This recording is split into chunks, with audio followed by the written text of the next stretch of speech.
Three Religious Rebels, Part 3, Stephen, Chapter 6. This chapter is entitled Side by Side. A month after Peter's departure, the trees around the abbey were heavy with luscious, mellow fruit.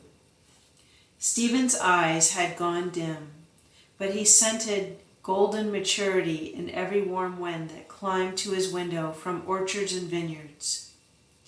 The rich fragrance in these winds made him recall what he had said to Peter about being in the yellow leaf of life's late autumn. This in turn made him think of Alberic. He saw now why the Silverlands had meditated so long on the scarlet leaf that year in the distant past. Stephen shook his head. He knew what this sensitivity to nature meant. Night was near. He must prepare for it. On the 14th of September, 1133, 75 abbots had assembled at Citeaux for their annual general chapter. Stephen had waited for this gathering anxiously. When all had taken their places in the meeting hall, the old abbot entered. It was a pathetic sight. His hands were trembling. He was groping his way, feeling for his chair. He sank into it weakly. With a prayer, the chapter was formally opened.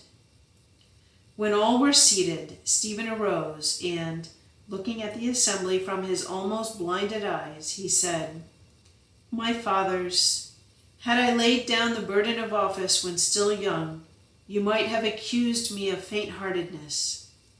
But now, as you see, I am old.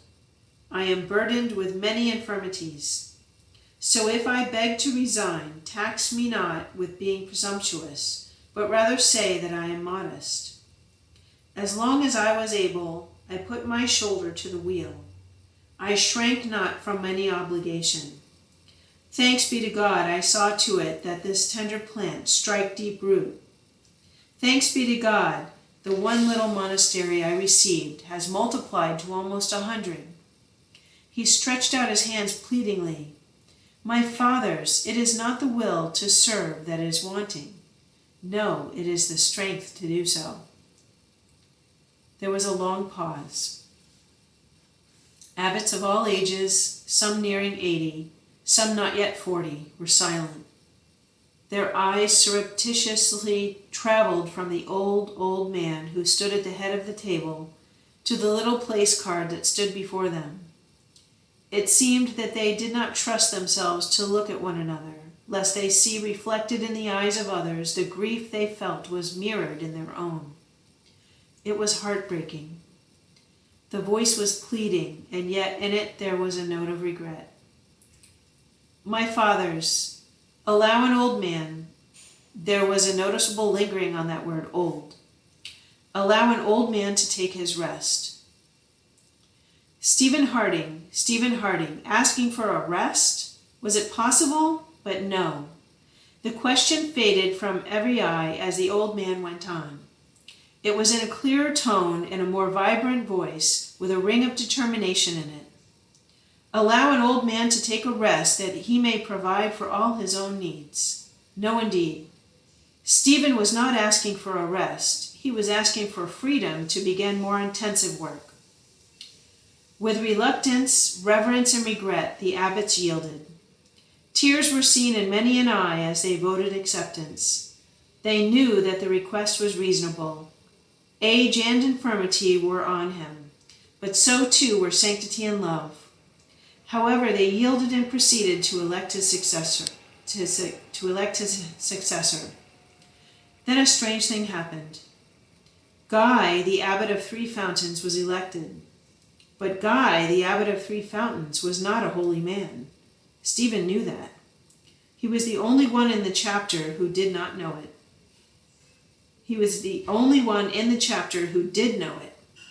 Guy was not the man to head the young order of Citeaux. But what could Stephen do? His resignation had just been accepted. If he interfered now, what sort of a resignation would it appear? He must remain silent. It was an effort, but he preserved his silence before men that he might become more and more conversant with God. Day after day, the old man groped his way to the life-sized crucifix and bent himself like Magdalene at its foot. Day after day, he prostrated himself before the tabernacle, asking Christ to protect little Citeaux. A month went by. It was a worry-filled month and a prayer-filled one. Then the others saw what Stephen had known. Guy was immediately deposed. Reynard was elected. He had been a monk at Clairvaux. He had been trained by St. Bernard. Stephen rejoiced. He knew his young order was in capable hands. Then he went to work on his last great work, his immediate preparation for death. Winter was melting into spring. Daffodils nodded above the cracked and softening earth. Fresh green was showing above the graves in the little cemetery as the abbots gathered again at Citeaux.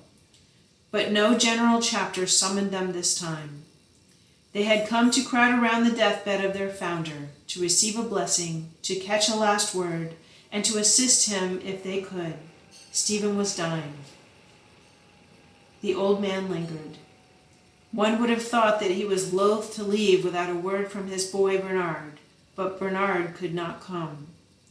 He was away in the cause of innocent, still fighting for Christ's true vicar on earth. The old heart pulsed slowly. Stephen was fighting his last fight. The kneeling abbots began to whisper to one another. They were soft sentences full of reverence and love. "He has had a long life," said one. "Yes, and one filled with good works," replied another. "He won't be empty-handed when he meets his Maker." "His was a generous life," whispered a young abbot. "Indeed it was," came the answer, "and God will reward him for it." Then a little louder than the others, one voice was heard saying, "Indeed, we can call him blessed." Stephen stirred. Light came back into the old eyes. Turning a weary head, he raised a thin, vibrant voice and said, "I hear you speak, my fathers. What is this you say? I tell you truly, I go to God trembling, as anxious as if I had never done a single good deed." He paused. The old eyes closed a moment. The breathing was labored.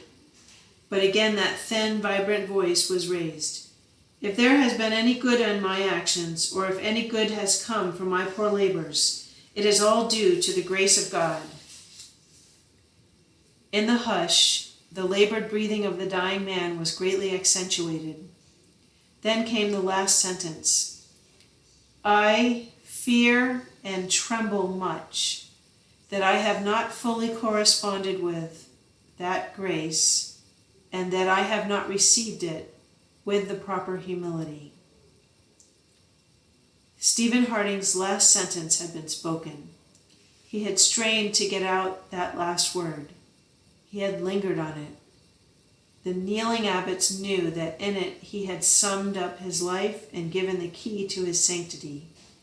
More, they knew that he had indicated the predominant virtue of his order, when with his dying gasp he had said, "Humility." It was the 28th of March, 1134. Spring had just arrived. It was a glad spring, and life was bursting in flower and tree. Citeaux herself was quietly happy in the midst of this resurgence. She was lonely as she stood by the corpse of her father, but she was not sad, for she knew that he had gone to God. No longer would the venerable abbot grope after him. No longer would he strain those dim eyes in an effort to pierce the veils. No longer would he gaze on God through the twilight of faith. He now saw him face to face, and little Citeaux quietly rejoiced. Next day they carried the worn frame to the graveyard. They sang as they did it, and their music was not somber nor sad. It was song that was reverent and holy. It was brightened by overtones of joy. And why not? Were they not doing honor to a warrior? Were they not paying homage to God? They begged that all be forgiven, it is true, but what they really meant by their song was, "Welcome him home." They laid him beside Alberic, it was most fitting, for their lives and their loves had been the same, and the rebels would ever lie side by side, so that they might rise shoulder to shoulder for the last grand general chapter of the whole human race.